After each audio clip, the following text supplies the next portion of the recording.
Share बाजार में पैसा आपका होता है और चाल किसी और की होती है। और ये खेल कोई आज का नहीं है, सालों से चला आ रहा है।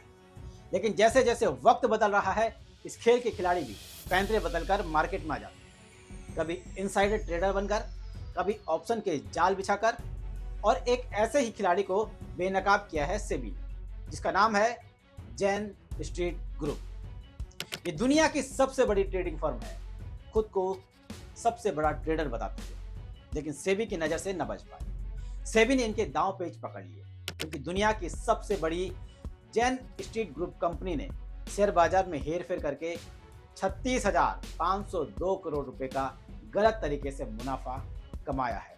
यह आरोप सेबी ने लगा दिया है, जिसके बाद सेबी ने कंपनी के 4,844 करोड़ रुपए तो जब्त कर लिए हैं। साथ ही इसे भारतीय बाजार में कारोबार करने से भी रोक दिया है।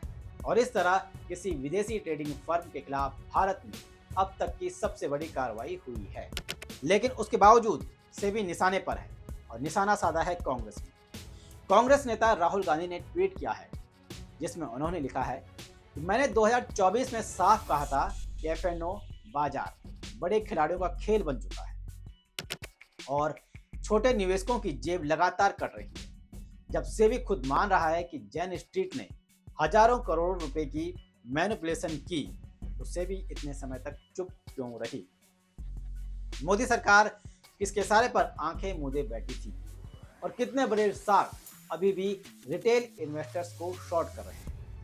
हर मामले में साफ दिख रहा है, मोदी सरकार अमीरों को और अमीर बना रही है और आम निवेशकों को बर्बादी की कगार पर धकेल रही है। बहरहाल, ये तो राहुल गांधी का ताजा आरोप है, जब सेबी ने यह खुलासा किया।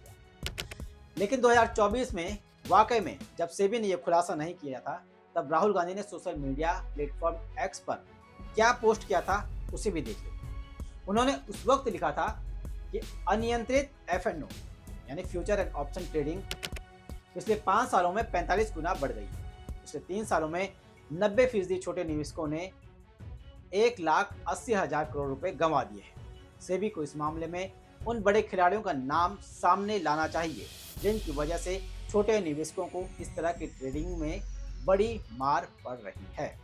और अब इस कांड ने राहुल गांधी की 2024 वाली आशंका को साबित कर दिया है।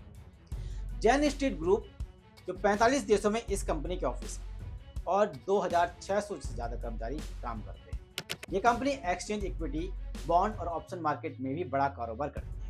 जैन स्ट्रीट अपनी ट्रेडिंग और क्लाइंट के लिए एडवांस तरीके से डेटा का विश्लेषण करती है।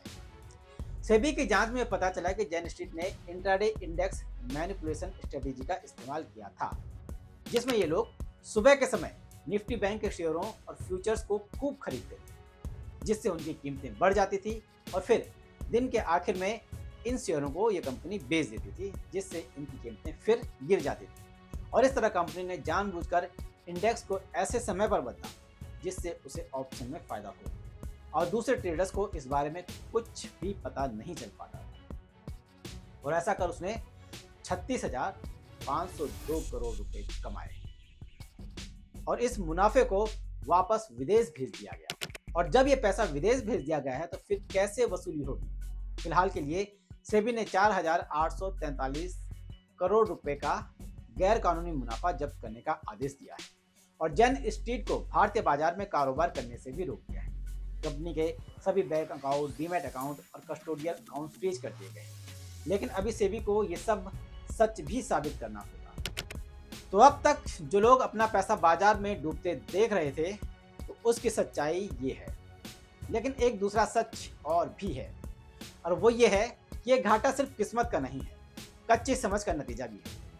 एक तरफ YouTube के गुरुओं ने स्क्रीन के सामने आप लोगों को करोड़पति बना डाला, और फिर उस करोड़पति के सपने को देखकर, YouTube देखकर आप लोग ट्रेडिंग करने चल पड़े हैं। YouTube देखकर लाखों ट्रेडर बाजार में कूदे हैं, जिसका नतीजा ये हुआ कि फाइनेंशियल ईयर 2024 जो अभी अभी गुजरा है, उसमें शेयर बाजार में कूदे 42 लाख नए निवेशकों में से 92% ने औसतन 46,000 रुपए का चूना खाया है। यानी कि इतने निवेशकों को 46,000 रुपए का नुकसान हुआ है। मतलब सीख यूट्यूब से ली और नुकसान असली जेब से हुआ।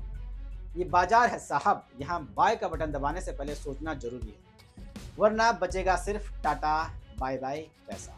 बहरहाल वक्त का तकाजा है, शेयर बाजार में पैसा लगाइए जरूर, मगर आंखें खुली रखिए, क्योंकि बाजार में हर मुस्कुराहट भरोसे लायक नहीं होती। नमस्कार।